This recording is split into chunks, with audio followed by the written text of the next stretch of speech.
Welcome to Franchise Addicts, the podcast that's usually about franchise movies, but today we are counting down our favorite movies from the year 2025. It is come and gone. We are in 2026 now. We've had a chance to catch up on the movies that don't release streaming until 2 months into the next year. That's always fun, but we have caught up. We have made our lists and we are ready to present them. We're ready to roll. This is, we're giving out the hardware, as they say.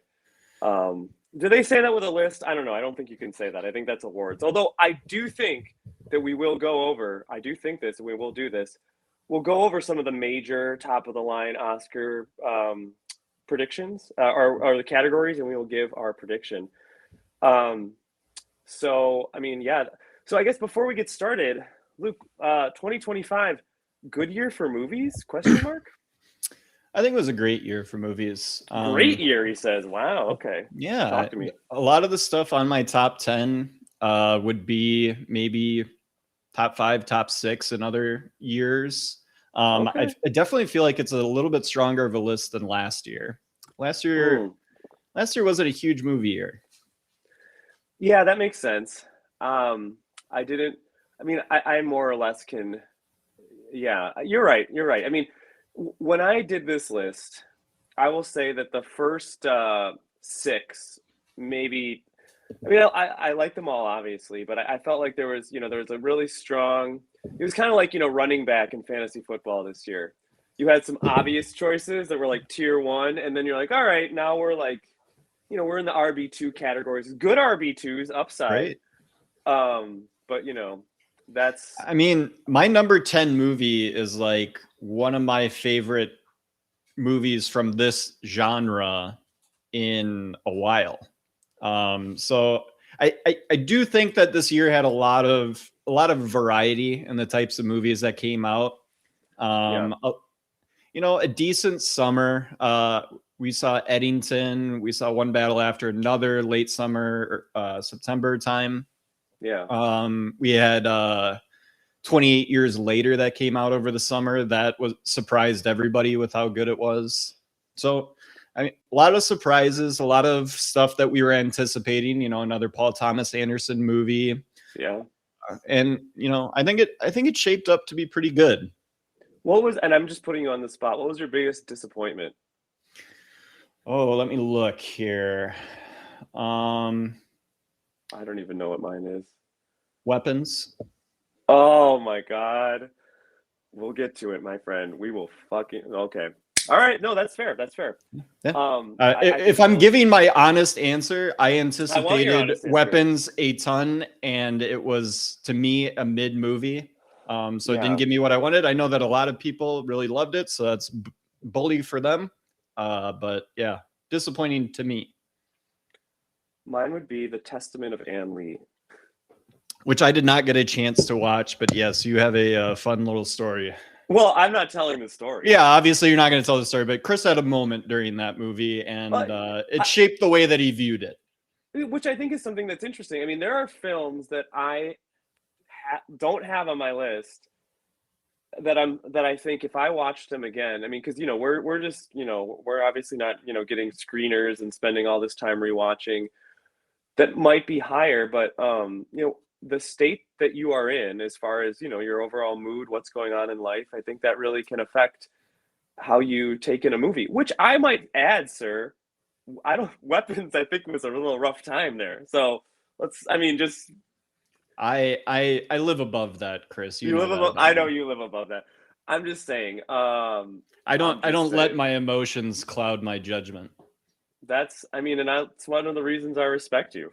Yeah. Well, it also makes me a robot, and people don't like talking to me about their feelings, which is fine.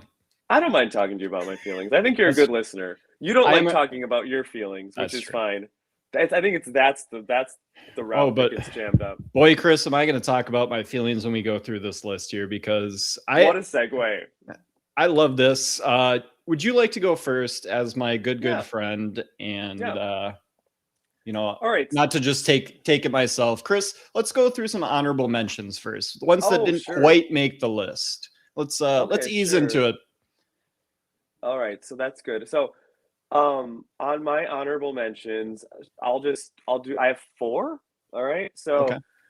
so Black Bag, Okay. the Steven Soderbergh film. Yeah, early release. That was like January, February time. It was February. Mhm. It's a great spy movie. Like it's totally solid. It actually earlier. I mean, it would have obviously been on my list, but I did get the privilege to see a few films in the last couple weeks that pushed it out. But yeah, Black Bag, great. Fassbender. It's a very very solid movie. Also nice that it's like 90 minutes. So that's there's something to say for that as well. Rental Family. Just saw this one. Brendan Fraser. Um, and it is. I mean, I don't know. They've got a little bit of buzz around the holidays, but essentially, Brendan Fraser goes. He's in Japan, and he is a lonely actor, and he gets the job of basically playing real life roles in people's lives, and it's. I won't. I mean, I won't get too much into it, but it's a beautiful movie. It's very beautiful about I think about kind of all the different areas that one can find love and connection. And Brendan Fraser is in this, he's in his whale era where he can just act with his eyes incredibly well. I mean, I don't know. I mean, he's very well cast, and I like that one a lot. Friendship, Tim Robinson. I got a rep for my guy. Now, Yeah. the first time I saw Friendship in the theaters, I took my kids and because they all watch I Think You Should Leave because I'm, a questionable parent. And Man. and so we went and it takes the Tim Robinson character and it essentially puts it in like a movie where everyone else around him is actually it's kind of serious. Mm-hmm.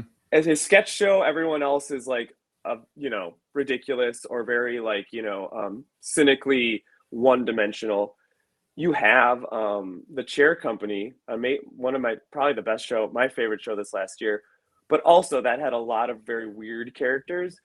But Friendship, I mean, Paul Rudd is the co-star. Rooney Mara, I believe, is plays his wife, Mm-hmm. That sounds and right.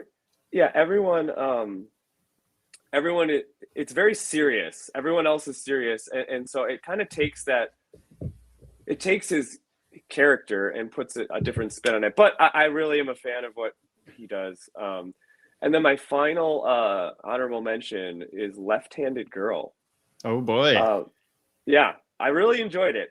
It Yeah. almost I figured you might talk about it, and I so will. I'll talk about it more. Yeah. yeah, so we'll get to it. I actually just watched it today. I could have made it a case for it to be on the list. I just kind of felt like let's talk about different movies. But yeah, I mean, great movie. We'll get to it when it comes up.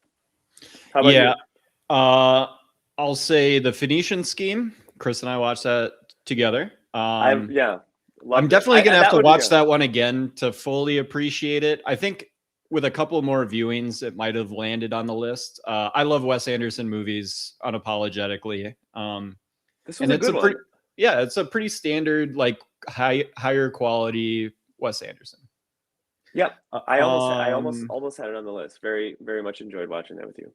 Warfare, which Oh, was hell yeah. an Alex Garland war movie. He released around the same or no, April. literally, Was yeah, it early on. April?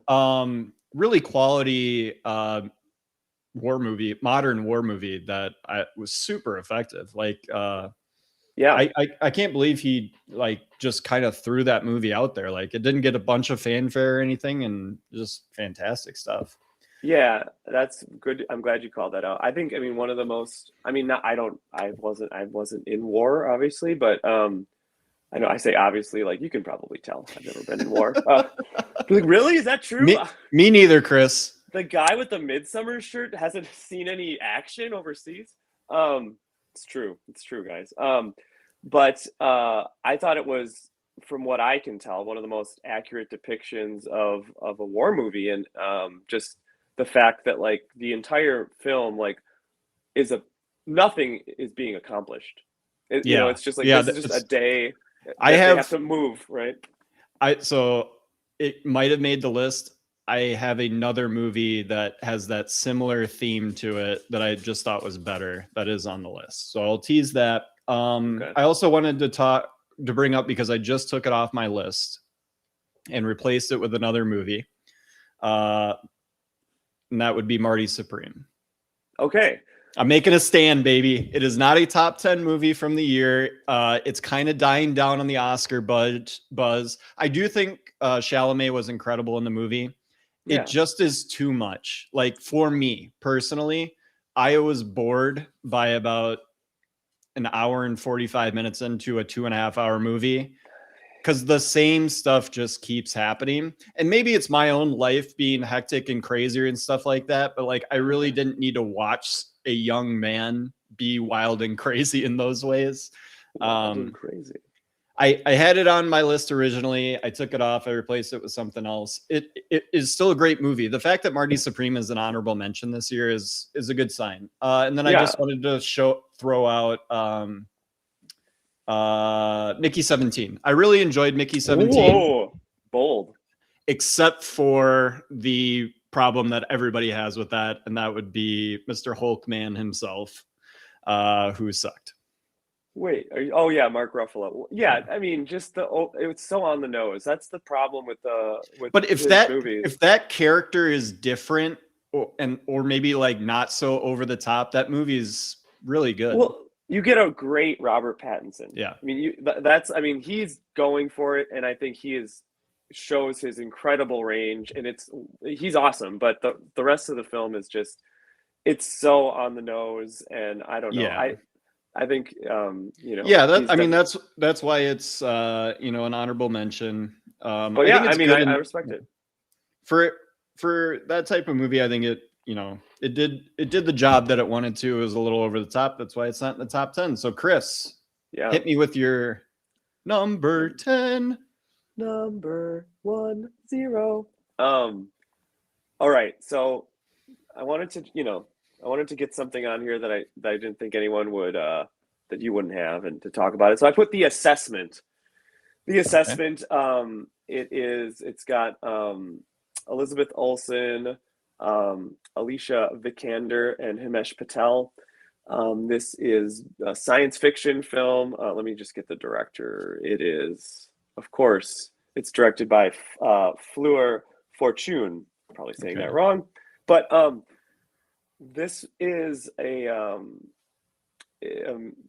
science fiction film, basically about a couple in the future where resources are very, very low, and so people have to qualify to have children. It's like a lottery, and you have to kind of like, what was it, Silo? Isn't that kind of what happens there? Yep. Yeah. Except the difference here is that, like, once you are in the running, you're given an assessment, and the assessor, played by Alicia Vikander, comes over and essentially acts like a child, and tests your ability. Chris, you were selling me so hard on this movie until you just said that. That's the best part. No, I'm out. No way. I told you I don't like watching Marty Supreme because of the way that he acts. He acts like a child. I don't need to watch children. Well, he is except for one child who I will mention later. Okay. So, but I mean, her performance is amazing. It really, like, her performance. Is it better than Poor Things or Poor Thing? Well, I mean, Emma Stone, no. But it's also, she's doing different things. They're doing different things, and the tone and the film itself is, I mean, there's some overlap, I suppose, thematically a bit, but I think it's a really oh,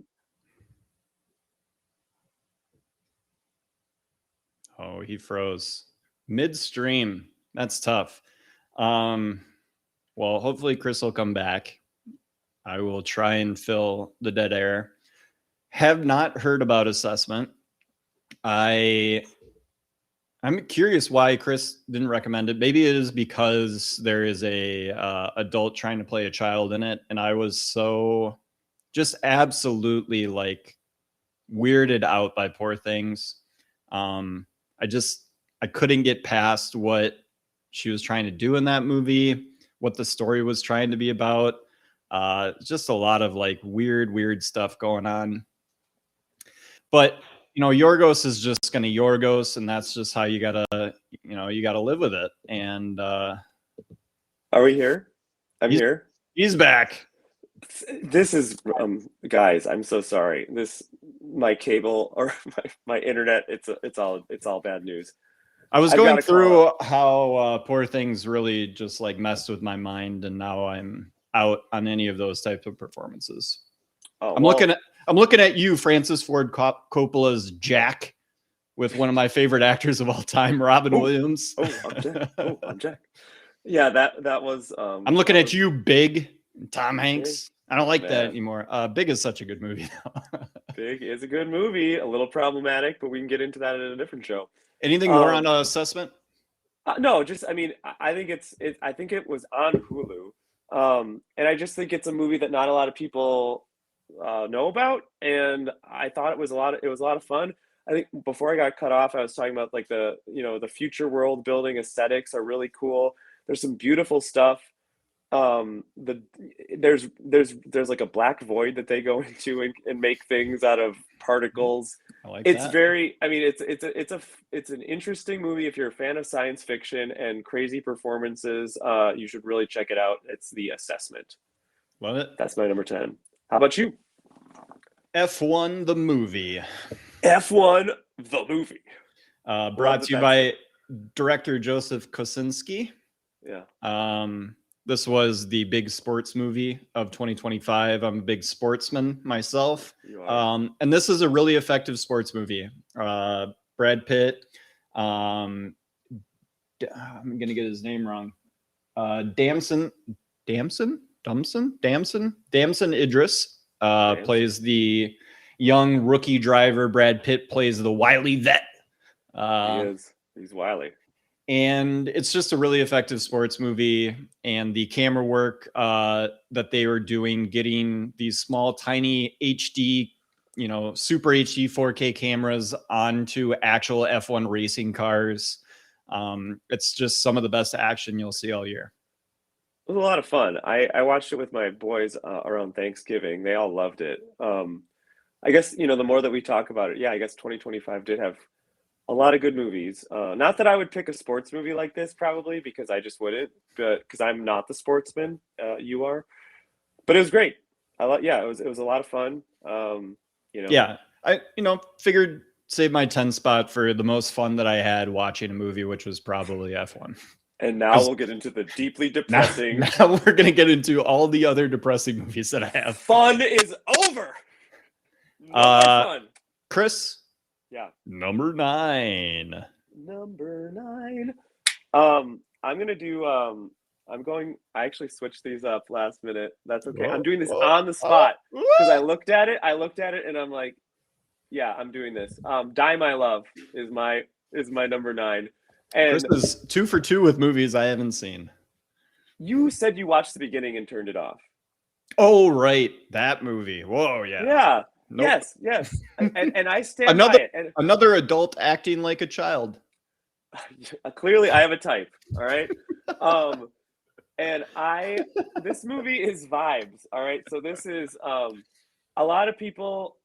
I think this movie was a bit divisive. I think people were talking about at first. So this is a Lynn Ramsey movie. Jennifer Lawrence obviously is the star. Robert Pattinson, Lakeith Stanfield, Nick Nolte, and Sissy Spacek also in it.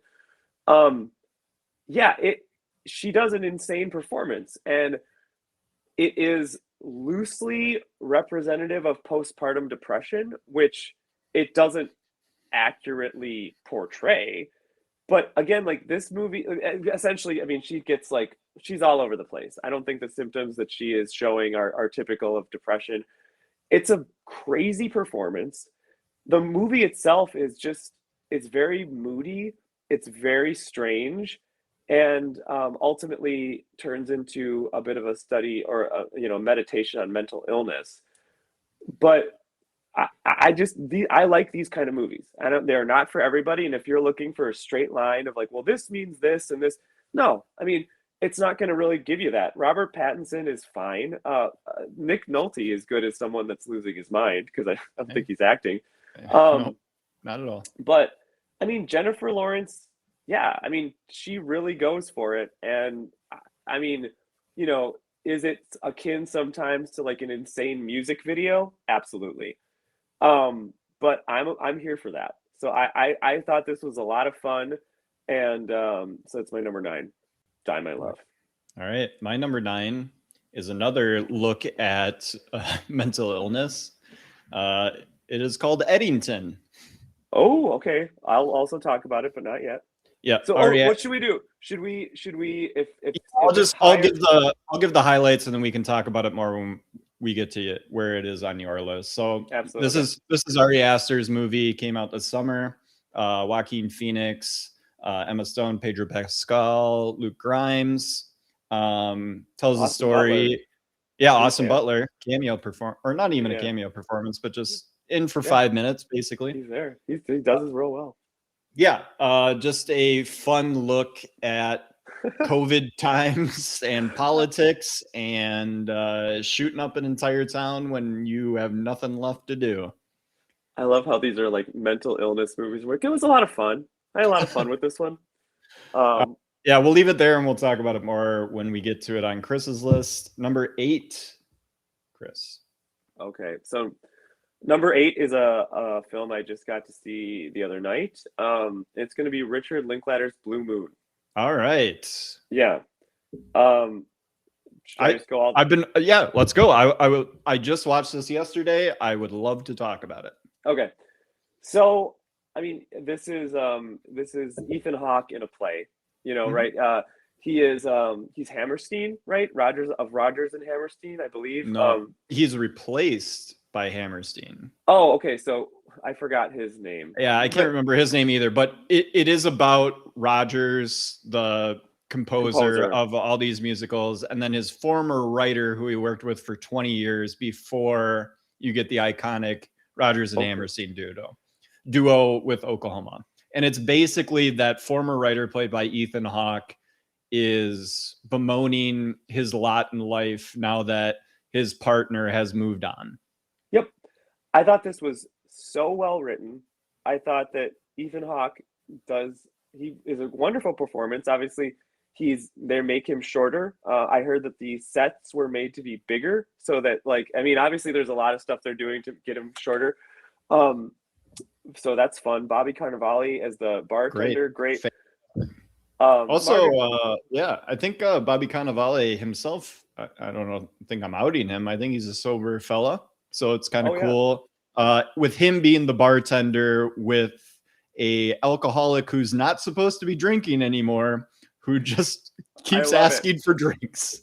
He's like, I'll have the cloud of I just want to smell it. I just want to look at it. How could so much happiness be in such a small...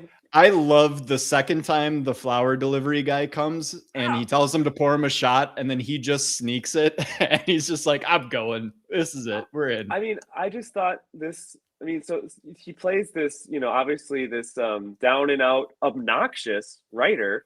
I mean, I think you can, like, you know, the first 10 minutes, I was like, oh, this guy is just he's a hoot.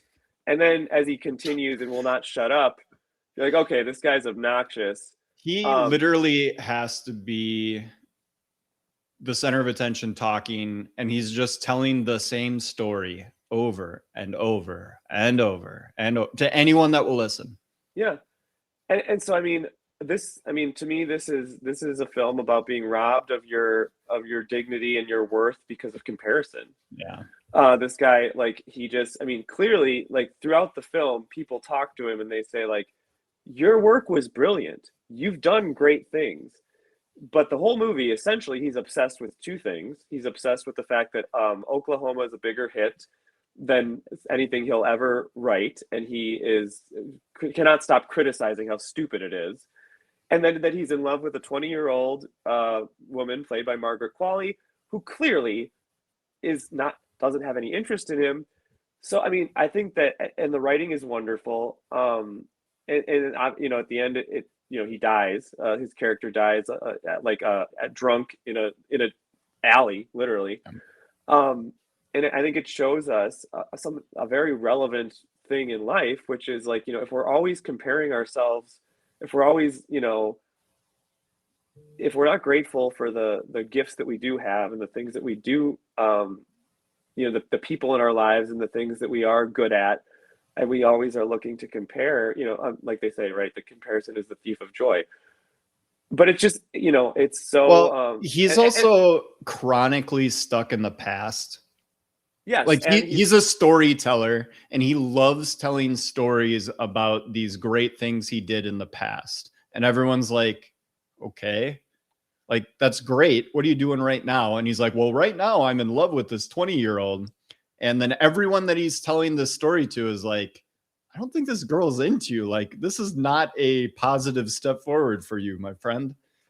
yeah, I mean, so it's sad. The writing is great. I mean, There's an he incredible scene when I forget the name of the actor, but he plays or the other writer. yeah, he plays Oh, Hammers Andrew or Scott, Rogers, sorry. Andrew Andrew Scott. Scott. Andrew Yeah. Scott. There's a great scene with him and Ethan Hawke, and they are watching Margaret Qualley go up the stairs because she's going to go to Andrew Scott's party instead of Ethan Hawke's party. Yeah. And as soon as she leaves, Andrew Scott is like, so are you like in love with this girl? Because he doesn't want to overstep because they're both interested in her. And Ethan Hawke just goes like, yep, but everyone is. And like it is finally him coming to terms. And just the look on his face, the way that he says it, like Hawke is just out of his mind good in this movie. He is. I mean, if we were awarding Best Actor based on skillful performance, I think he should have a real shot. But we can get into that later. Yeah, I thought it was incredibly well done, and the writing was great, and I think it. I mean, it also was something that I related to personally, as being like, if you're always if you're always comparing yourself Mhm. to other people, if you're always trying to perform to win the approval of others, which you'll never believe this, but I've done that in the past. Uh, says the guy with a podcast, and a band, and a this, and a that, whatever. But like how you're really just robbed of your own just internal joy, Yeah. and this guy is, and it's very sad. So that's my number 8. Don't mind me. I'm gonna walk to get a phone charger. So just go with your number 8. Don't mind the fact that I am mobile right now. My number 8 is what replaced Marty Supreme, and that is Hamnet. Oh, okay. I finally saw Hamnet. I enjoyed it quite a bit. I will agree with a lot of the critics out there that say that the first hour or so is pretty slow. It does take a little bit to get into its own. The last 45 minutes are incredible. Basically, from when the sicknesses occur within the family, through all of that, into them performing Hamlet for the first time, with Jessie Buckley there watching the play about her son, and how her husband, the one Bill Shakespeare, Bill Shakespeare over there, when she finally realizes how he has internalized this pain, and her coming to that realization, her appreciating, because she like hates him for being away, for being in London, working on his plays and all that silly business while she's taking care of the family. So she basically like disowns him from the family, says, you didn't care about us anyway. And she sees through his art, through his play, all the internal struggle and turmoil and guilt that he feels about all of it. And it like, to me, as a non-emotional but creative person who puts into their work the stuff that they want to create, a lot of those emotions that don't come out of my mouth. It was just a incredible way to portray that. And I thought Mescal was incredible. I slightly blame Chloe Zhao for just being way too in love with Jessie Buckley, who's also giving an incredible performance. She'll be awarded, has been awarded highly for it. But it just seemed like Mescal didn't have as much to do, but I ended up being the most affected by what he was doing. I think that makes sense. I think if is there anything else you want to say No, about it that's it. quickly? No, it's- I mean, I think that, and that comes to a fact of you were able to relate to, there's a personal relation point there, which is, I think, is great. I saw Hamnet. I loved it too. Well, no, I liked it a lot. I thought that the beginning, I thought that the ending was, obviously the ending is phenomenal. The Mhm. Max Richter score makes it. The Dude, Max Richter, with everybody reaching out oh yeah, too. Oh, it's no, so it's good. beautiful. It's one. I mean, you can just say like, oh, we talk a lot about how a lot of movies can't stick the landing. Yeah. This one sticks the landing. I And would it argue it that ends perfectly. Like it is you are waiting for it to cut to black and then there's another scene after and it just lets it go. And it's so good. I would argue that this one sticks the landing, but doesn't necessarily stick the rest of it. Sure. It seems a little I unearned. Yeah, I don't agree with any of that. No, I think that's this fine. I think the movie is gorgeous. So even It's when I very was like beautiful. kind of bored by the screenplay itself, it looked so good that I was enraptured the entire time. Yeah, no, it's very pretty. Jessie Buckley is great. She does lots and lots of acting. She does a Paul, lot of acting. a lot of screaming. The little boy is, it's beautiful. It does fall into the Mystic River trap a little bit for me, where it's like there's a kid that's died. React. Your child's died. React. Oscar, Oscar, give me an Oscar. And it's like, okay, But the way like, that they do it with the twins and stuff like that, yeah, and twins and yeah, twins, beautiful. and like the sacrifices that these like kids are making for each other, like there's a lot of love in the family that is like just really touching to watch.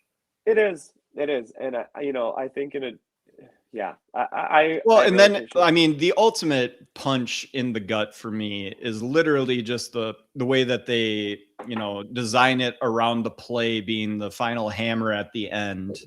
Yeah, And and that you have that scene with Mescal and his son Hamnet, who all he wants to be, or I no, sorry, this is not with Mescal, it's with his mom, with Jessie Buckley, where she's like, "What do you want to be when you grow up?" And he's like, "I want to be on the stage, swinging a sword, being the hero, and all that." And his dad literally does it for him. He makes an yeah. entire play that's like one of the most famous plays of all time, and his son gets to be the swashbuckling kind of conflicted hero. It's no, it's It's really so beautiful. beautiful. Like, It what is. better thing to give the legacy of your child who was taken too soon, but to make that incredible of a thing? No, it's great. I again, I think some of the stuff we're giving our personal thoughts, and I had some weird movie watching experiences, and so yeah. But I think it's a great film. Great choice. Number 7. Number seven for me, the Iranian film. They're not doing too well right now, unfortunately. I mean, I don't know why I said it. I mean, whatever. It's I'm not. That's not a statement on anything. It's just obviously like it's a shit show. It's very. I wouldn't want to be there. Eject! Eject! Oh, I don't know. Like fuck. It's horrible. It's horrible. It's horrible. The shit Yep. happening. All right. It's What horrible. movie Right. is it? What movie is it? Yep. It was just an accident. Is what Okay. it's I called. did not see it. So yeah, this was the winner of the Palme d'Or. Mhm. And so gotta love that a neon joint. Again, super cool, the coolest production company It since is. A24. Jafar Panahi. Mhm. So it's the just a real quick summary is this is about some people um in Iran that were under the old regime. They were captured, tortured by that regime, and that regime fell, and they were freed, and life goes on. But Mhm. they because of a chain of events, one of the people finds one of the guys that was the torturer, kidnaps him, knocks him out, and then puts him in a car and goes to visit other people that were also tortured by this guy, and essentially are like, what should I do? So it's this wonderful, very smart meditation on revenge, on humanity. There's some other things that happen where this man actually has the guy that's captured, who was a torturer, has a family. His wife is pregnant. There are children. Like I think it's incredibly well done. And I highly recommend it. I think it really, it examines it examines, like, what do we do with the horrors that happen to us in our lives? Do we seek revenge? And if we do, what does it bring us? And what does it, like, is it worth it? Is revenge worth it? And also, what do we get out of situations where we can see the humanity in others and try and, I think it's very well done. Very intense ending by a tree. Love it. Yeah, tree beard action. Yeah, no, it's Peter would be all in. People are like, what kind of tree? I gotta trim that. Yeah, let me. Yeah, he does all. I gotta check it for the beetles. Check it for beetles, drill it, and do all the things that he does with those trees. He loves drilling trees. He loves it. It's literally his job. Like, it's his job. So that's my number 7. How about you? Number 7, 28 years later. Okay. Good. We did an episode on this one, so if you want our full takes on that, check out that episode. We also did one on the follow-up to that, Bone Temple, which I think both of us agree a little bit better. I would go to top, like, I would consider putting Bone Temple in my top 10. 28 Years Later is not, but I really liked it. I mean, it's great. Again, just proof that there's a lot of good films this year. Yeah, fantastic movie. Again, go see our thoughts on that. I'll just say that it's one of the prettiest movies, although it's, the stuff that it's about is very ugly. It is a very pretty movie. I'm a humongous sucker for Danny Boyle, as I mention all the time. Yeah. And it works really well. Ray Fiennes, one of the performances of the year. And then he just follows it up even better in Bone Temple. With it, I mean, if you like him in 28 Years Later, you'll love him in the Bone Temple. Number 6. All right, at number 6, I've got the Joachim Trier. This is my thing, is I can't pronounce names. Sentimental Value is my number 6. I'll put my caveat here. I have not seen it. It would probably be on my list had I seen it. Maybe. It's not. Who knows? But yes, that's my statement. So yeah, I mean, this is from the same director that earlier did The Worst Person in the World. Did you do that drinking movie too with Mads Mikkelsen? I think so. I'd have to look it up. But let's just do that. I'm very good at multitasking here. So and it has and of course it also stars, so it's Joachim Trier, who is related to Lars von Trier but doesn't really want that to be known, and they're not like, he's like his second cousin or something like that. It's got the drinking movie was not Joachim Trier. I was incorrect, so before you comment that Luke is wrong, I am admitting it. I was wrong. I was trying to be cool. I was trying to keep the conversation moving. I was incorrect. I would like to, now that I have control of the mic, very quickly, just say that I love Renee Renevieve, or however you pronounce her name, from Sentimental Value. She was in Presumed Innocent, the TV show, and she was fantastic in it.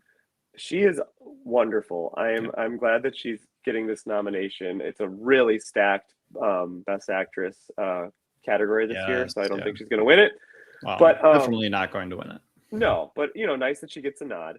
And I mean, this film is about a father played by Stellan Skarsgård, who he's a famous director and always was. Mathematician. He won the Fields Medal. He was so he's basically he writes a movie, a script, and he wants his daughter. So he has 2 daughters. The other one's played by Igna Ip's daughter, Lilias. And Elle Fanning is also in the movie as an actress that takes on the role that Renate turns down. We need a translator on this podcast. That'd be great. but that's cool. But the film essentially, it's about this father who is very absent, and he basically towards the end of his life he comes to his daughters and says, "Hey, you know what? I'm going to make it all better. I've got this wonderful thing I've written, and you're going to star in it." And his daughter says, "No, I don't want to." And it's so, I mean, basically, it's an I guess an exploration of family trauma, which that's something that a lot of us have in different aspects, and you know, it's a beautifully acted film. I think I mean, a lot has been written about this. I think a lot of people are aware of it. Obviously, for a while, it was getting a lot of Best Picture hype earlier on in the season. Don't know that that's going to happen anymore, but It should win Best International Feature. yeah, it's great, and I think what it says about how people process pain through art is See Hamnet. wonderful. See, yeah, no. So this is more of the same, but it's Norwegian. We may not have the same movies on our list, but we share the same themes. Like, I want to talk about mental illness this way. I want this way. It's fun. Here's family trauma. So that was your number 6. That was my correct? number 6. What's yours? Yeah. This is where the list breaks wide open, Chris. Okay. Number 6. One Battle After Another. Okay, good. Number 6. It's fantastic not my one. movie. Yeah, fantastic movie. Maybe the 5th best Paul Thomas Anderson movie in my opinion. Yeah. Do you want to do it really quick? So number 1, There Will Be Blood. Absolutely. Number 2, Boogie Nights. Fair. I mean, the next it's 2, very good. The top 4 could go in any order besides There Will Be Blood. Has to be one. Phantom Thread Master. The Master. Yeah. Then yeah. I would say One Battle and Punch Drunk are kind of battling maybe for that 5th spot. I agree. I mean, it's a good. And I film. like Licorice Pizza more than most people. Most people, yeah. I'm not a huge fan, but he is my favorite director. So yep. Me and every other white guy my age. I mean, the top 4 are like unbeatable. Yeah, except I didn't love the end of The Master, but the first 2/3 of it are like one of the best things ever made. So What are you gonna do? Fair. Okay, yeah, I won't do any impressions. I'm sick, so that's not gonna happen. Yeah. One Battle After Another. You've heard all about it. We did an episode on it. I won't talk about it more. So Chris, let's get to your number 5. Oh my goodness. Hold on. Did I make a mistake? I did. Okay. Do you have 9 movies? No, I have 11. Oh boy. All right.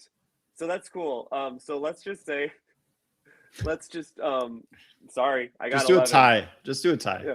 So tied at number 5. Tied at number 5, we're gonna have Park Chan-wook's No Other Choice. Okay. And If I Had Legs, I'd Kick You. Great. Roseburg. 2 movies I haven't seen. So cook. Yeah. So No Other Choice is great. I mean, so obviously, a very esteemed director, a film about a struggling family, a man that loses his job, and as he's attempting to try to get put food on the table and his life's falling apart, he basically has a specific job in a paper company that only like 6 other people in this place in Korea are qualified to have. So he finds them and he makes a plan that he's going to kill all those people, and then he'll get the job because there'll be no one else in the town that's qualified. Mm-hmm. So that's kind of the premise, and it's hilarious. The movie is very, very funny. It's very much a great critique of capitalism, which we all Korean directors love that.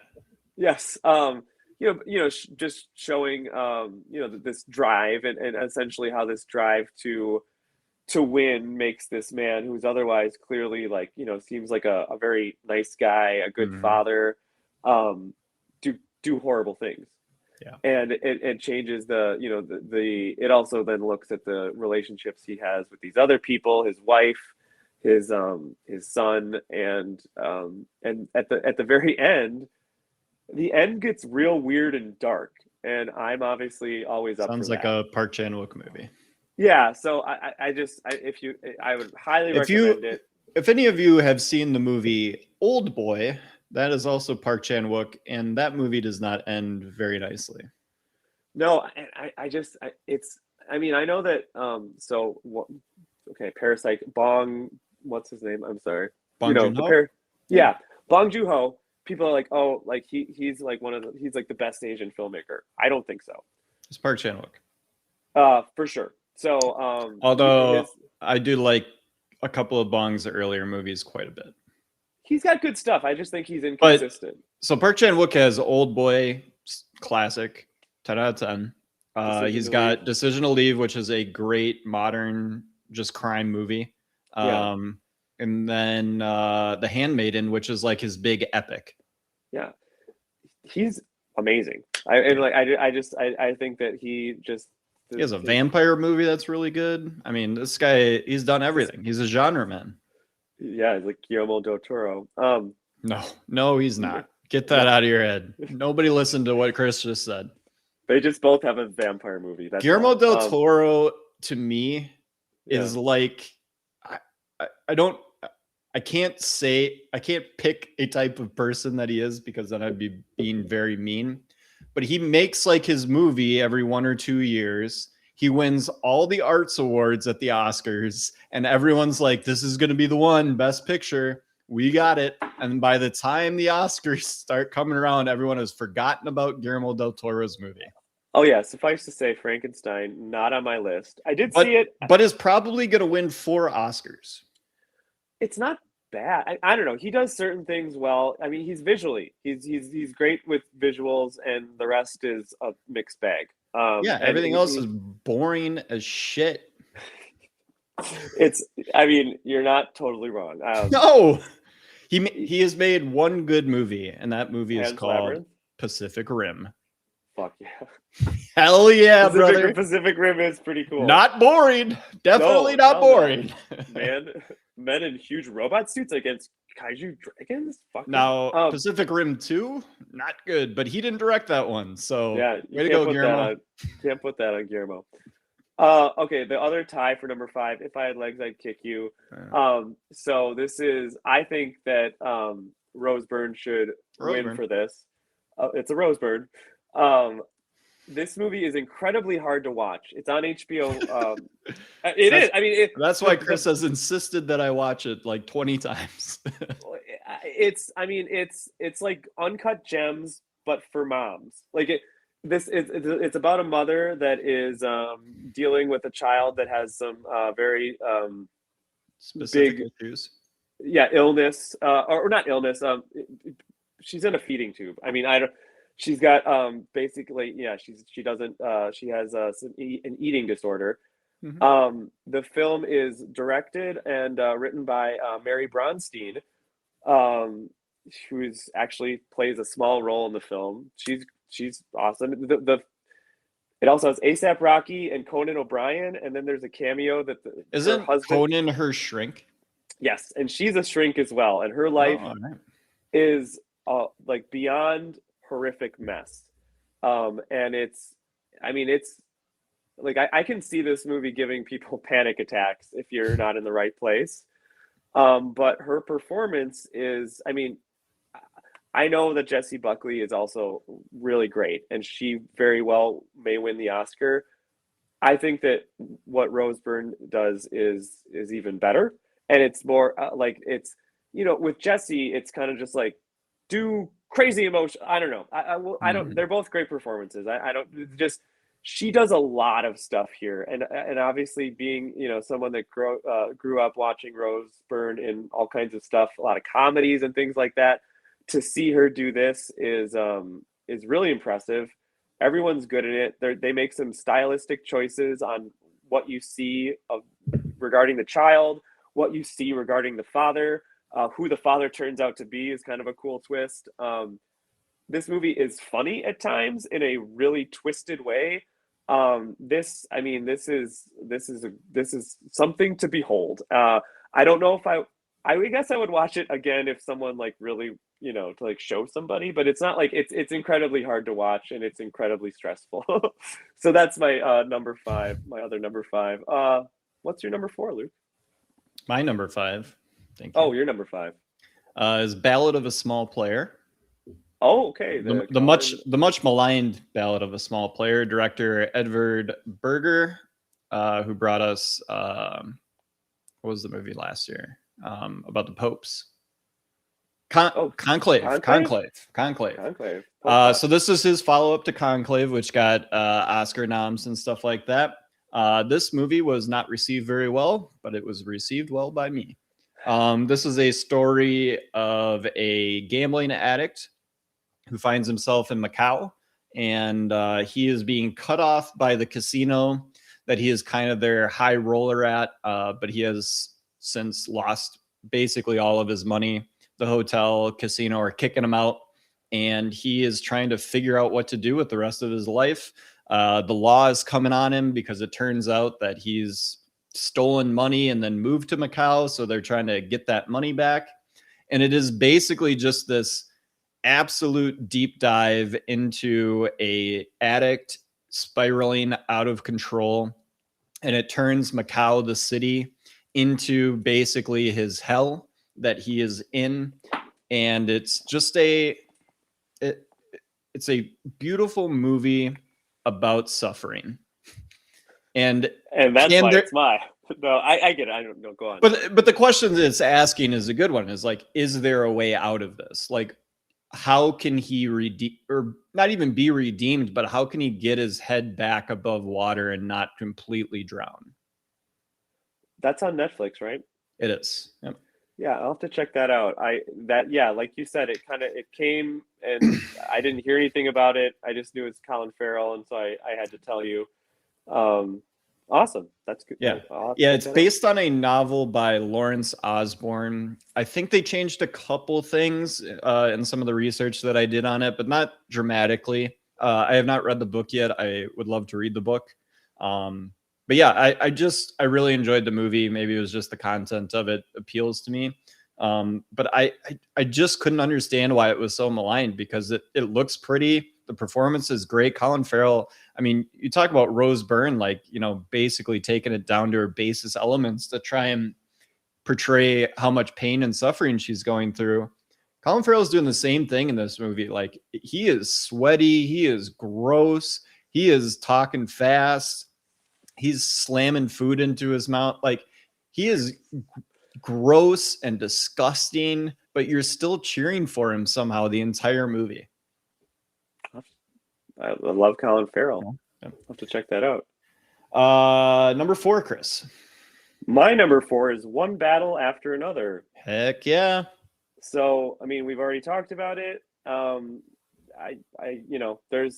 There's some really great stuff. Love, we've done a podcast episode about it. I think it's just, it's good. And if it wins Best Picture, which I guess it probably will, it's political to in the sense of like, give Paul Thomas Anderson an Oscar, which I'm totally fine with. And this is not a bad movie at all. It's my number 4. I think some of the tone is weird.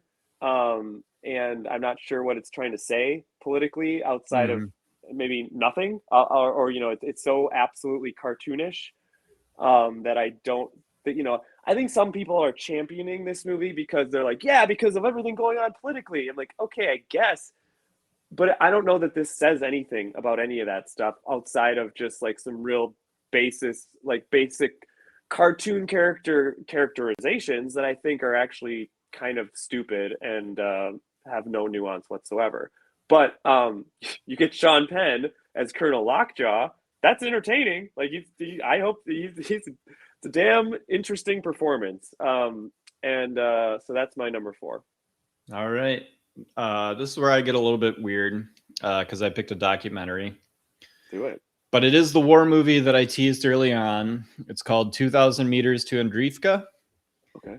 And it is a documentary about the Ukraine and Russia war that is currently still going on. We're bringing up another war in this podcast, but Yeah. that is really what's going on.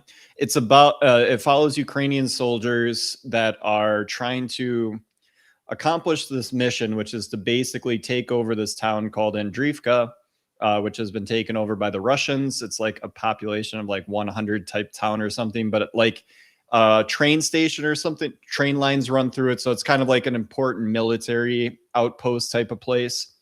And they are 2,000 meters away from it. And it shows their slow and gradual process of taking over this basically rundown city that has been abandoned because it's in a war zone. And it asks that same question that warfare does, which is, why are we doing any of this? Like, Yeah. and the way that it's shot is incredible. So they're using a lot of drone shooting because they're showing the drone warfare that's going on in Ukraine. They're also all have body cameras. Every soldier has a body camera. So you are getting body camera footage of them in combat. You're watching people on their camera who are getting shot and are dying. Oh and my God. It is just so gnarly, dude. Like the movie opens up and you are following a body camera of a guy that, like, I can't remember if he hits a mine or something, but like his leg gets blown off and you're the camera and he's like getting dragged by his other guys back into safety. Oh my God. You are in it. It is like first 20 minutes of Saving Private Ryan for an hour and 45 minutes. And there are breaks and pauses and you're, getting more behind the scenes and stuff and learning more about the process of the war and stuff like that. But all the shooting of what they're actually doing with the soldiers and stuff like that, you are in it. And it is an experience that I have never had watching a movie. And I was just blown away by it. So if you can give the title once more and then maybe where people can watch it.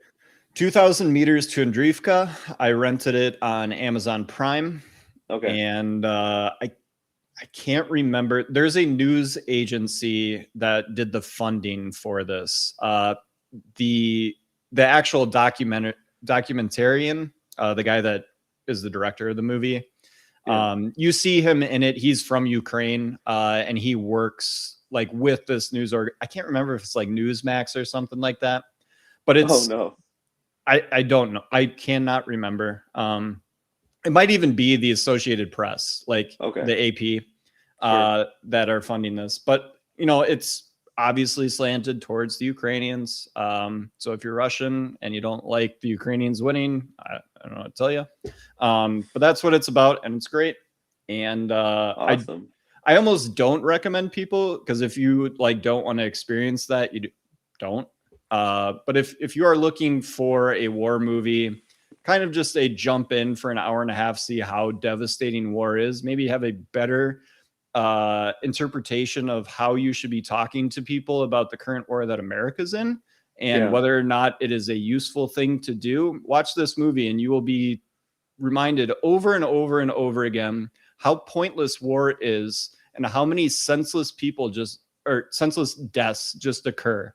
Yeah. And these are normal people who have volunteered to do this shit, and they just fucking die to take over this town that barely exists before because it has a stupid train thing running into. Like, it's the dumbest shit you'll ever watch, and it is heartbreaking.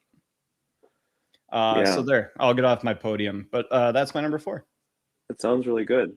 I mean, yeah, obviously be forewarned that it sounds pretty intense and horrific, yes. But yeah, no, that's really cool because I had not heard about that until you told me about it. My number 3. Top 3. My number 3 is Begonia. I figured that would be high up. Yeah, I love Yorgos.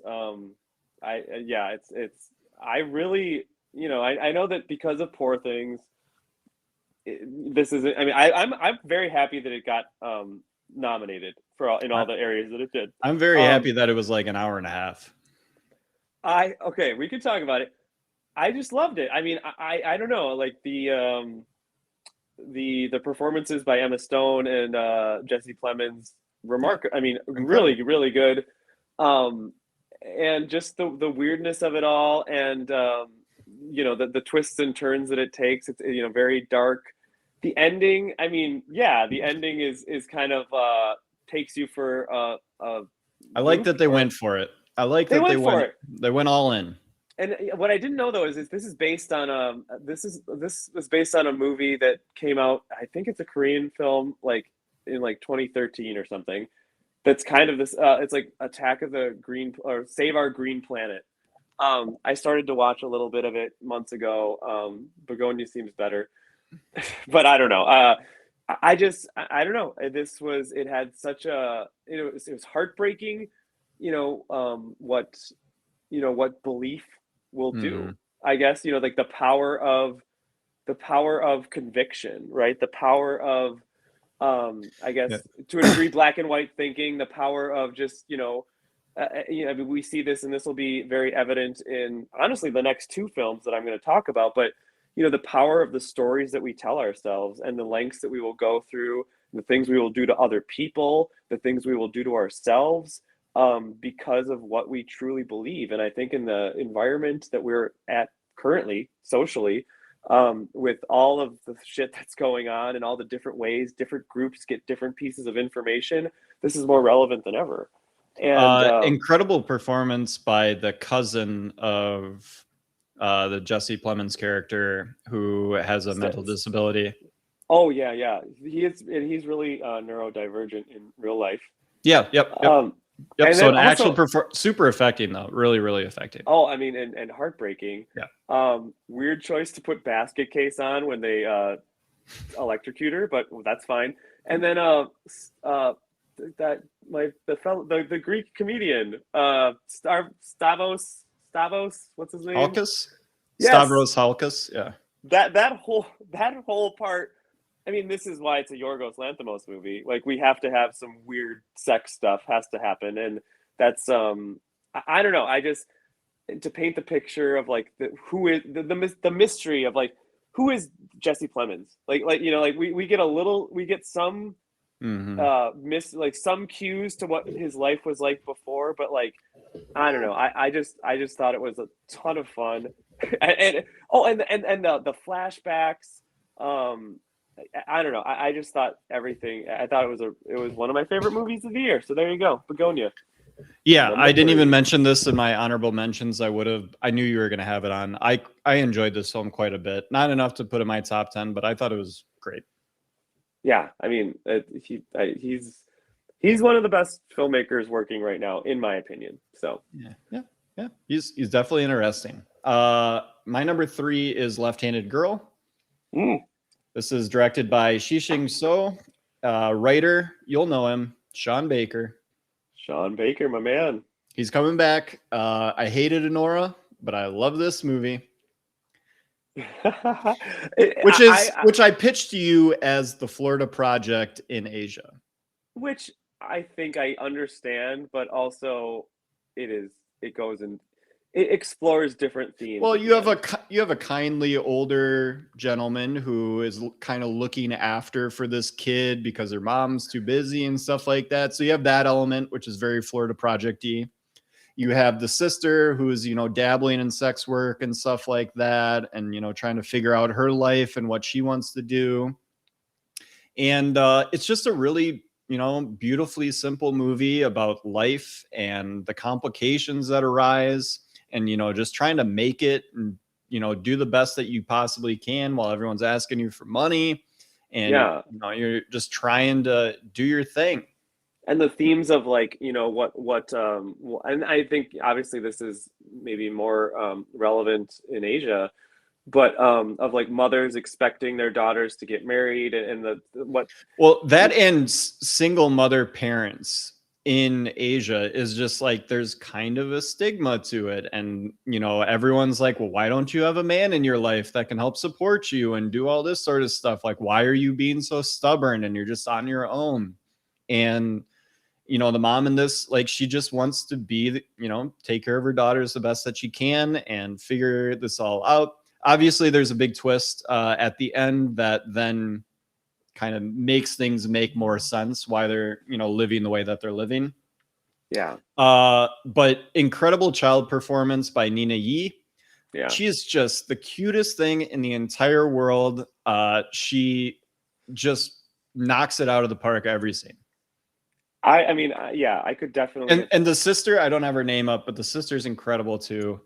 I could have. Do we want to just spoil? I'll put a spoiler here because I do want to talk about the twist.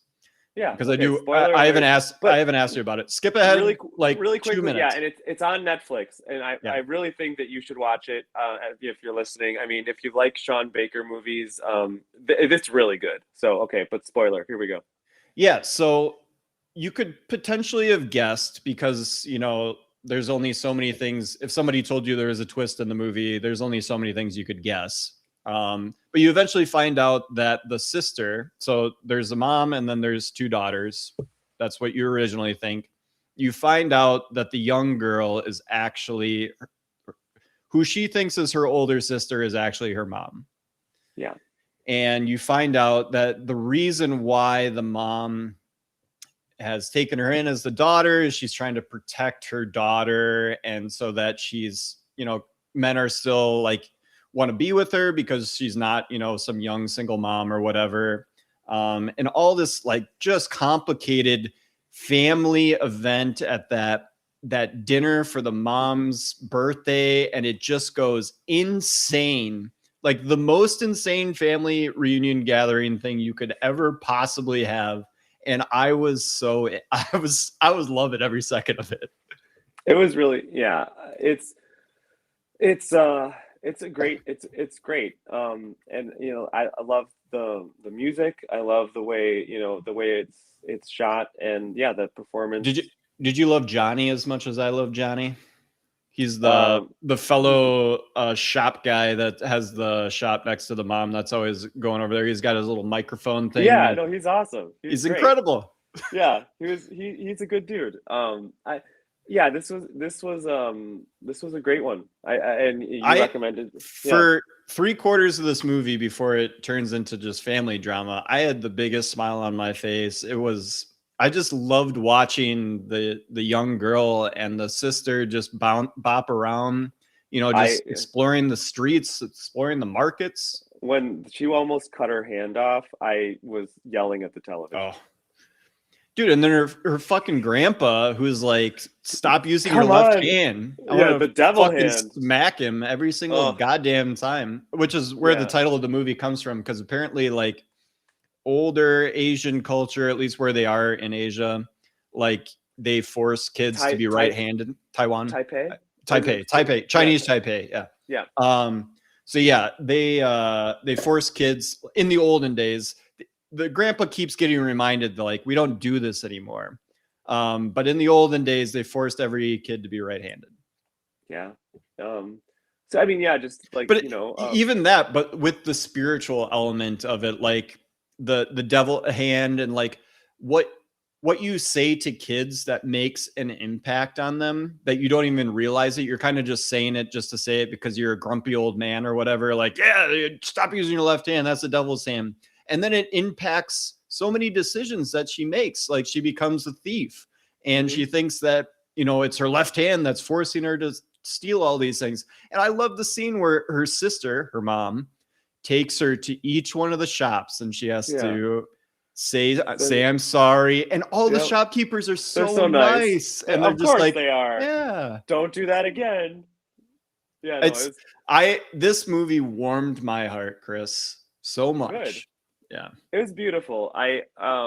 So way to go, Sean Baker. After making that shit movie Anora, you brought me back. You brought me back into the Shawnosphere. Anora's bad. I don't like it. It's bad. Left-handed girl, huge, best, only good. Well, he didn't direct it. No, which is probably why I love the Fleur Project too, and he directed that. So I really dig his writing. I just don't like the writing in Anora. Okay. Yeah, agree to disagree. Are we going to share number 2? No. No way. My number 2 is Eddington. Oh, okay. Yeah. Did you not? Yeah, I probably. Yeah, no. Wow. Whatever you think. I didn't do it. That's fine. Maybe I knew that. Maybe I already knew that. Maybe I was just. Yeah, no, we can talk about it.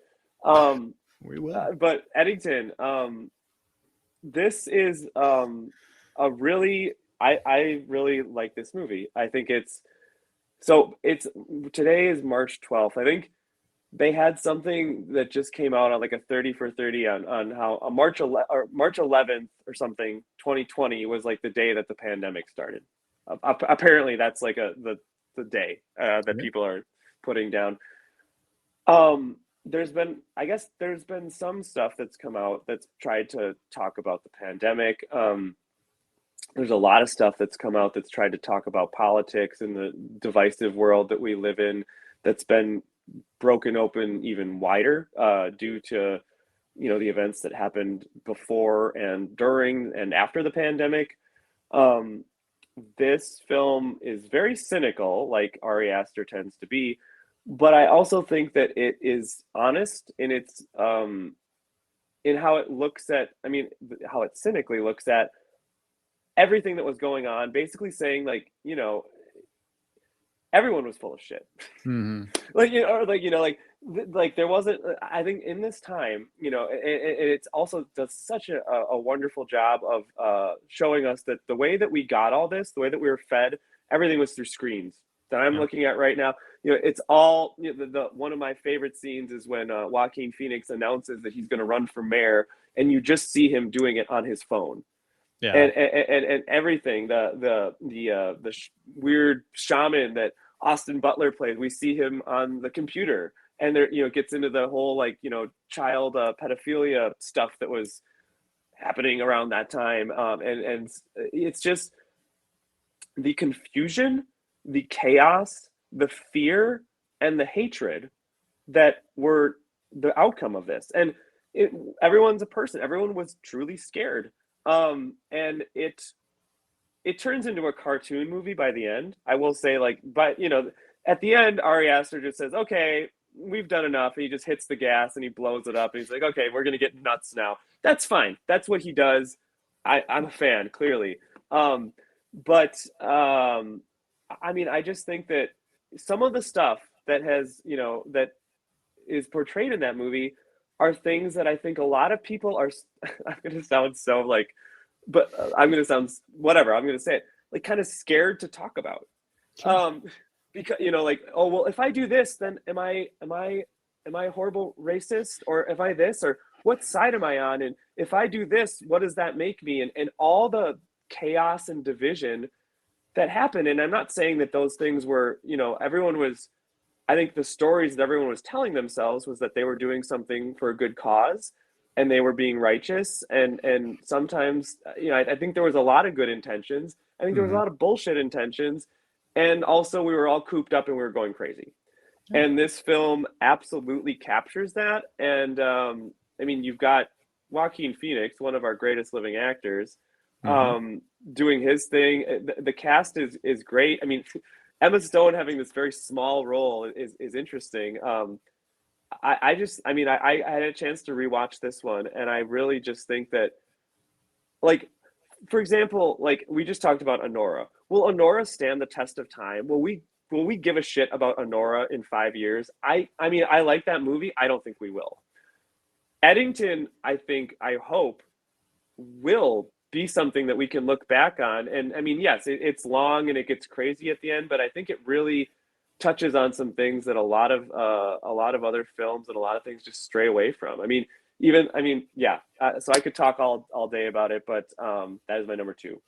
Yeah, much like Ballad of a Small Player, people hate this movie. Your number 2 or Eddington? No, Eddington. People hate Eddington. People were because I think that. Well, I'm not saying they're right. I'm just saying that is a fact about it.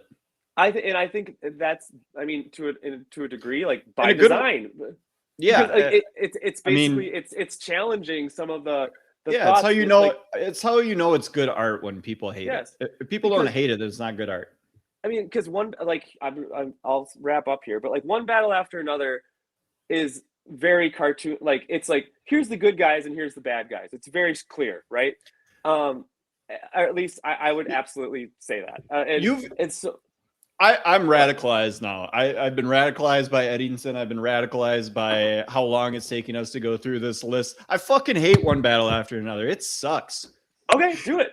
I mean, it doesn't actually suck, but it is not like this incredible film. It's going to be so weird when it wins Best Picture, and we're like in 10 years, like, why is Paul Thomas Anderson's like third worst movie his Oscar winner? This is so strange. I just recently rewatched it. So I've now watched it twice, so I feel I can give a better review of it. It's fine. That's all it is. Fine. It's like Marty Supreme. It's fine. The best parts of it are things like about how the technical, like the car chases and the things like that. Those and some of the humor. I don't any message that, and that's why it's sad, is because it's coming from Paul Thomas Anderson, who previously gave us films that had such depth and had, I mean, that really scratch at, like, you know, big time, you know, human conditions, right? I mean, there will be blood, you know. Well, we won't get into it, but we'll do that movie one day. But this guy, I mean, clearly can do some deep stuff. But this one was a bit pandering, and that's why, I mean, it's not that it's a bad movie, but I just think that we're in this you know, because a lot of the media is given to, you know, to us in, you know, quick sound bites or Facebook or whatever. We have this tendency to, you know, it's very, very black and white. And Eddington was a movie that said, I don't think it's that black and white. There's actually some bullshit on both sides. And a lot of people are like, no, I'm not comfortable saying that I agree with that, because of the implications of what does that make me then? Yeah. And that's the problem we're living in. But, you know, before this gets into a Joe Rogan podcast, I'll just go ahead and ask you, what's your number 2? Train Dreams. Oh, okay. That was going to be honorable mention. I love Train Dreams. Let's talk about it. Yeah. Yeah, I really love this movie. Joel Edgerton. Oh, now Luke's gone out, everybody. So now you just have me. Are we back? Oh, he's back. Okay. We're back. Director Clint Bentley, the director of Train Dreams, starred Joel Edgerton. Written by Clint Bentley, Greg Quidar, based on a novel by Dennis Johnson. Just a beautiful movie about being really sad. It is a gorgeous film. The ending, I don't know. Like this was one that I watched earlier on. I didn't go back to it, and so because of kind of the recency bias, but it was on my list originally. Yeah, I mean, I was just captivated by it from the start. Yeah, it's beautiful and sad, and it really, again, a film that, unlike, you know, One Battle, really captures something about the human experience. Yeah, and I actually like felt feelings watching it. Unlike One Battle After Another, which the second time watching it, and you know where all the jokes are, and you know where all the twists are going to be, like, you're just, okay, it's a fun ride. Yeah. That's about it. Like the hill chase. Yeah. History of Sound, or I just gave away my number 1. Train Dreams. I was looking at Train Dreams. Train Dreams. The passage of time that occurs in both Train Dreams and my number 1 movie, which I'll just say, History of Sound. They're both movies that are set around 1900, and then they carry into like the 50s, basically. And you're following these guys that are, you know, essentially living in like the Old West, it seems like. You know, trains is the big new invention and stuff like that, but they're still living in log cabins that they built themselves. And by the end of Train Dreams, Joel Edgerton's like in a bus or on a plane or on a bus or something. And he's watching cars below him. Like, he's in modern day, basically. And just that passage of time and everything that he goes through to get to that moment, the patience, the willingness to just stay and wait, and the seemingly just like unending quest of, you know, continuing to find these trees, and, you know, Peter keeping the work going, because, you know, he's got to make the money to fulfill his family. It's absolutely, you know, it's a beautiful film. And I mean, these lists are just excuses for us to talk about stuff we really liked. And so I'm really glad that you put this here. The ending, I was very emotional. It's an emotional ending. Yeah. It's a beautiful film. Highly Yeah, I recommend. mean, when the fire happens and everything that Joel Edgerton does after that, like that stretch of 20 minutes is fantastic. Yeah. Not for him, the character in the movie. No. So I'll jump you. We'll keep your number one for last since I've already spoiled mine. Yeah, let's do It's it. The History of Sound. Director Oliver Hermanus, writer Ben Shattuck. It stars Paul Mescal and Josh O'Connor. It Mhm. was a what was that streaming site? Movie. Mubi. It was a I movie love movie. movie. I got Movie movie. movie. Movie, And movie, movie. I was just really struck with this. Much like Train Dreams, I could basically just copy and paste. I went back and forth which one I wanted to rank number one. Just Oh, a wow. beautiful, simple movie about two guys that are in love that can't be because of the time and era that they live in. And the Josh O'Connor character ends up going to war, and he's World War I, and he comes back a different person. Paul Mescal is a very gifted singer who has synesthesia, apparently, or at least they imply that he might have synesthesia. You can Uh, see color or you can see sounds. and it's those two, and their mission in life is to capture all of these old folk songs that people sing in these communities, but haven't been actually recorded onto, a record player or a record disc or whatever it's Yeah. called. And so they are preserving the history of music in America before everything becomes way easier to preserve. I really got to check this out. I started it and time got away from me. But no, this Yeah, I'm well. That's high praise, as Nick and Cage would say. I'll plug my lowest viewed essay that I write for TV and movies. Yeah, I think 100 people have watched it, and that's not it bad. is a 1-minute essay on the history of sound and the impact that it had on me. Yeah, no, you do. Those are great. If you guys, if you're listening and you haven't checked those out, well, where folks can just get that on the Franchise Addicts page. Yeah, I have a link on the Franchise Addicts page to my personal YouTube account, which is where they live now, because it was not doing well being a part of Franchise Addicts page. Like things were getting lost in the sauce. We were Sure. getting like episodes that weren't getting viewed because I would release something on my own around the same time. So it got really confusing. So I just moved it all over to my own personal account, but you can link that through there. And I'm challenged myself to make some of these, to copy you. Yeah. Hey. And do so. And do some I of these mean, essays. I'm copying other people, so Yeah, so I look forward to kind of maybe exploring that in the upcoming months, and I guess maybe if we do that, maybe we'll just throw them on your page, if that's hey, okay. I mean, yeah, whatever. whatever. We'll talk about it. Your number one. My number one is Zach Kreger's Weapons. No boy.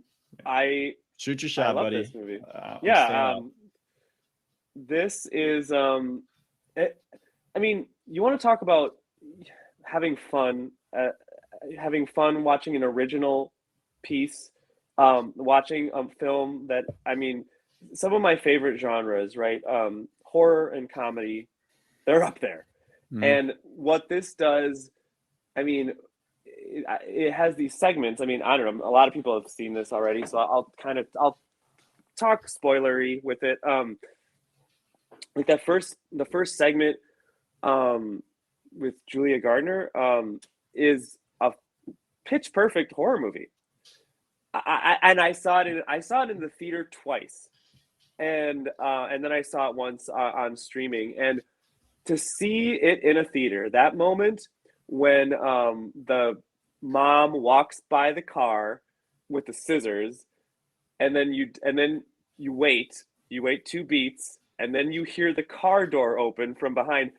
Everyone in the audience gasps, and like that is the reason we fucking go to the movies, man. Like that is, it's beautiful. It's fucking great. And then you take this like weird horror story, and you take it from all these different angles, right? So it's like, almost like a Magnolia, You're seeing all these different sides. I think some of the stories are more akin to comedy. It's not surprising that Zach Greger comes from sketch comedy himself. He used to be in The Whitest Kids You Know, and Barbarian also has a bit of an episodic feel to it, run to it, and also has comedy.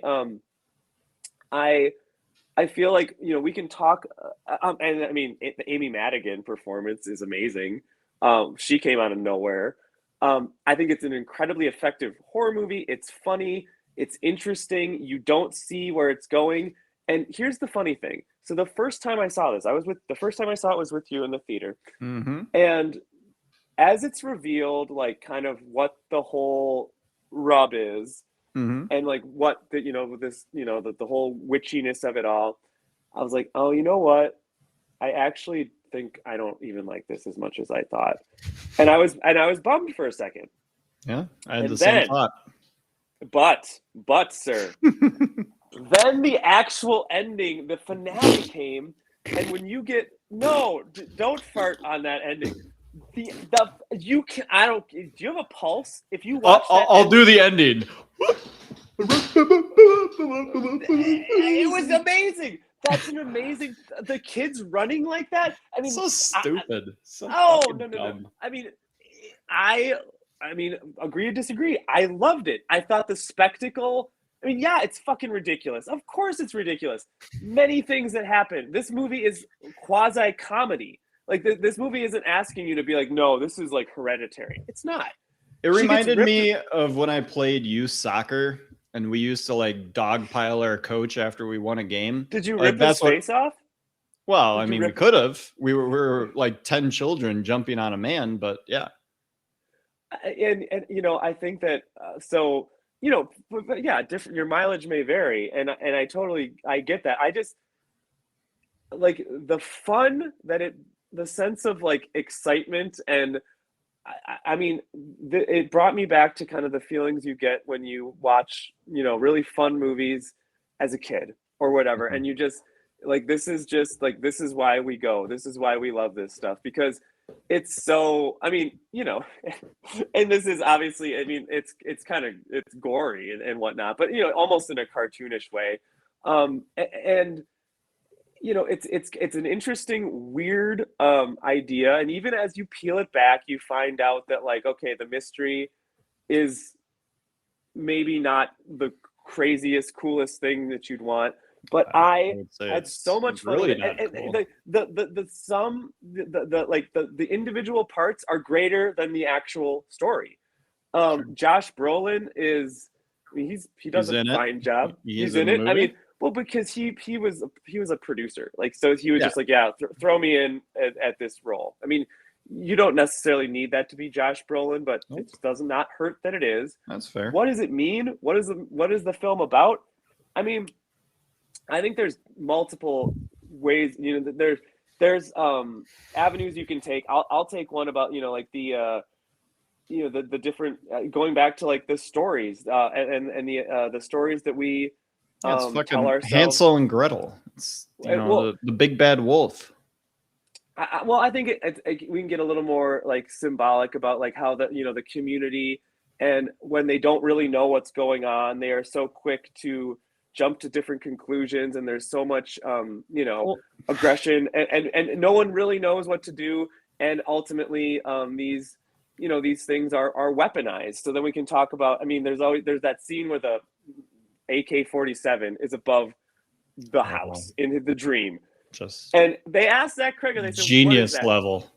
It's whatever, man. Like, again, like, that's the thing that gives this movie a pass, is that it's not There Will Be Blood. This movie is not trying to be some like absolute intellectual art piece. It's got some. You could have tried to be entertaining too. Here's another thing. You saw it once, right? Yeah. I'll never watch it again. I saw it 2 consecutive times.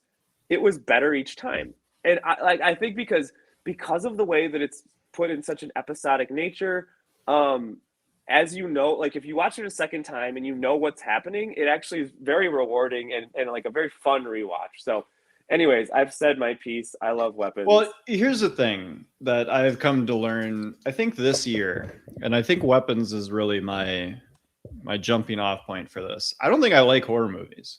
Okay. I think I enjoy watching them from time to time, but I think for the most part, I'm like a 75-25. Like 75% of the horror movies that I watch, I think are really bad. Okay. Well, I mean, there's also, I mean, that genre, sometimes it's like, oh, it's like a clever little pass. Well, the problem is the problem with me with horror movies, especially recently, is they get so overhyped. And you go into the theater and like there was no way to avoid the overhyping of weapons. So I'm going in expecting to watch the greatest horror movie of all time. And then it's fine. And I'm like, well, what am I supposed to do about that? Everyone else in the world is saying this is the most amazing thing you'll ever see. And I go to it and it's not. And it's subjective. I'm like, what am I going to do? I mean, that's how this it's impossible. This goes.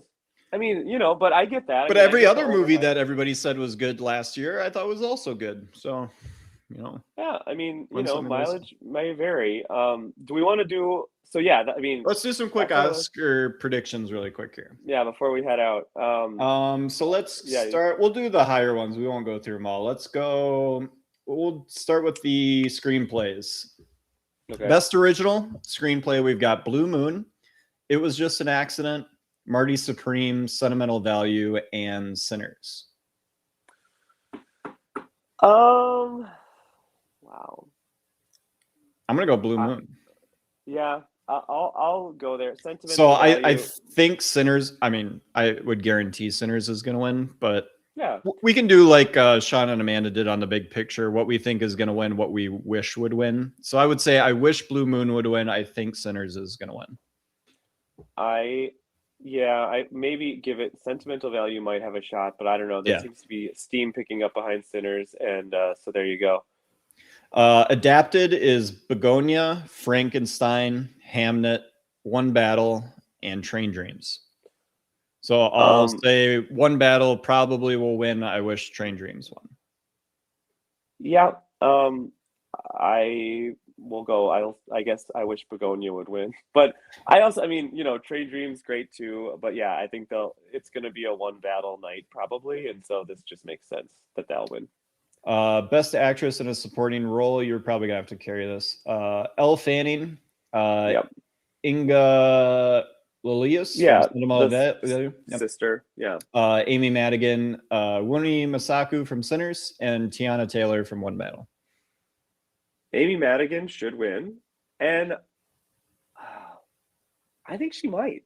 Okay, yeah, she won the SAG award. I think. I also think she's going to win, but I think Tiana Taylor. I would pick Tiana Taylor over Madigan, but that's just. I don't have a dog in this. She's okay. I mean, she's okay. I would go Inga from Sentimental Value. I just haven't seen it, so no, but she's really good. But yeah, I mean, you know, whatever. I gotta stump for weapons, and that's the only category it's gonna ever do anything. So yeah, let's keep rolling. 9 times has a actress won an award for a movie that was not nominated in any other category. Really? That's a cool fact. There you go. Best actor in a supporting role. Benicio del Toro, One Battle. Jacob Elordi, Frankenstein. Delroy Lindo, Sinners. Sean Penn, One Battle. And Stellan Skarsgård, Sentimental Value. So this is interesting. I think it's between Sean Penn and Stellan Skarsgård. I think it's Sean Penn and Delroy Lindo. Sure, I could see that. I think Skarsgård is going to win. He's really good. Sean Penn is. I mean, it's like a very. Is it fun? I don't know if that's a good word to call it, but I mean, he's doing a lot of acting. I got to do it for the last time, just because it's makes me laugh every single time. But you're like black women. I love him. Yeah, he's a Looney Tunes. He's from Looney Tunes. He just needs to go wah, wah, wah. But yeah, I mean it's fun. But yeah, if we wanted to go more serious, maybe Delroy or Stellan. But anyways, okay, there we go. Best actress in a leading role, we've got Jessie Buckley, Hamnet. Rose Yep. Byrne, Legs. Kate Hudson, she appeared in a movie called Song Sung Blue. Renee Renevieve, Sentimental Value, and Emma Stone, Begonia. I think it should be Rose Byrne, and I hope it is Rose Byrne, even though there's a good chance it'll be Jessie Buckley. They're both great. But I would actually, yeah, I thought Jessie Buckley was great. I haven't seen If I Had Legs. But yeah, shout out to Emma Stone. I thought she's great in Begonia. Oh my God, she's always really great. tough job too. She's just won so many times already. I mean, so she's going to be probably the GOAT by the time her career wraps up. Oh, 100%. Like, say goodbye, Meryl Streep. Yeah. Like, you've been outgoated. But yeah, stacked. That category is stacked. You know, do you think that Best Actress is typically much more impressive than Best Actor lately? I think so. I think so too. Yeah, I think a lot of the female performances are like generationally good. And they have better, I mean, maybe they have way more talent too. And better roles, maybe. I don't know. I don't know if the roles are much better. They're different because women are getting more like leading roles and stuff like that. There's more movies centered around them. So they're just getting new creative roles and we're all loving it. Yeah, no, I mean, it's super strong, amazing performances. And then let's talk about Best Male Actor, and you're just like, like they're not not very exciting. 5 great performances. I haven't seen one of them, but I've heard it's great. So we've got Timmy in Marty Supreme, great performance. Yeah. Leo in One Battle. He hates the ballet. Did you hear this? Yes. Ballet? Yeah. He got in trouble. Yeah. I did. Don't fuck with the ballet. Nathan Lane hates him. On a stage with Matthew McConaughey, who no-sold his bit real hard. Timmy says that he like looks over to McConaughey like, am I right? And McConaughey is like, I don't know what you should have said that, dude. Boy. I'm just gonna go back in my Lexus. Not all right. Not all right. Oh man, Timmy, you didn't done that, man. You shouldn't have done that. Ethan Hawke in Blue Moon, Michael B. Jordan in Sinners, and Wagner Moura in The Secret Agent. Yeah, so Wagner Moura won the Globe. I didn't see it. I thought about it. Didn't have time. I think it's really long. I think that was the reason why. It was 100. It's 160 minutes. I thought about it multiple times, but I was like, I'm not feeling this right now. So maybe his performance is good. I mean, Ethan Hawke, really good. Not going to win. Leonardo DiCaprio and Michael B. Jordan are fine. Yeah. They are not Best Actor worthy performances at all. I mean, maybe Michael B. Jordan over Leonardo DiCaprio is just Leonardo DiCaprio. Yeah, that's it. Like, I don't know. He becomes Bob a little bit. He's not bad. Of course he's not bad. He's like the fucking biggest movie star in the world. Yeah. But Michael B. Jordan has the whole like playing 2 roles thing, which that's fine. But also he's a fine actor. I don't like, is he like a generational talent? Not yet. But anyways, so who will win? I don't know. I'd like it's Ethan Hawke probably going to be Michael B. Jordan. I think so because they're not going to give it to Leo again for that. And I think they're not going to give it to Timmy. That's for darn sure. Yeah, no, he's got because he won last year, didn't he? No, he did not win last. Oh, he was nominated last year. Yeah, he was nominated last year. He'll eventually get there, but that's Adrian Brody. Oh, right. Yep. So I think that this will be like they'll give this to Michael B. Jordan to be like, here's a bone for Sinners, and then they'll give Best Picture to One Battle, and that's because this is it's essentially who wins director. Do they give Paul PTA Thomas both? Anderson. Yeah, you have to.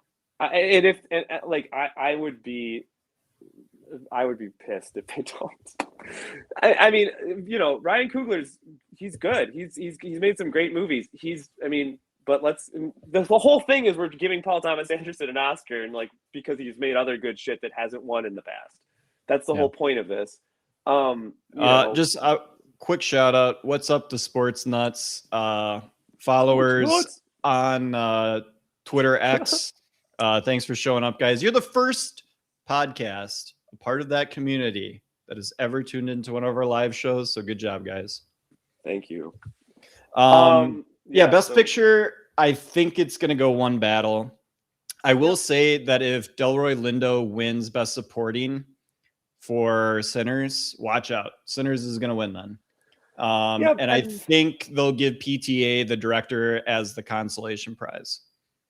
Yeah, I don't know. I would again. All of this is Chris. We have successfully barely talked about Sinners, and we should keep it that way. Yeah, no, I mean it's a good movie. It's not on my list. It's a good movie. I think that it's my number 0. It's better than all the rest of the 10. I just can't put it on a list because 0 is not a part of a 1 through 10 list. It's a technicality. No, it's good. I think that it's overhyped. But I think it's a really, really fun movie. It's a solid movie. It's not Best Picture, but it's solid. Make more movies like that. It's fun. It's great. I think that Sinners is the makeup for The Dark Knight not winning. Wait, you said this to me before, and I have. You want to go over it again? So it's a fandom. It's a fandom genre movie that is being pushed by the many people that like genre movies. Sure. And it made a bunch of money. And so they are within their rights to be like, hey, this should be awarded. And it has been with all the, the most nominations ever. And it's just similar to Dark Knight, where there is a rabid fan base of people that are tuning in just to watch that movie potentially win. And if it does not, people are going to be really upset. And that's a weird thing in society. It is. But Dark Knight was weird too. I mean, I was like, what, a 15, 16-year-old, 17-year-old when that movie came out. And I wanted it to win Best Picture more than anything in the world. Yeah, that was... Because then it would validate me, Chris. It would validate my choice for my favorite movie. You're right. How many times does like a group of fans, especially with, vampire genre fans, that are basically like, this is my favorite movie. This is my favorite type of movie.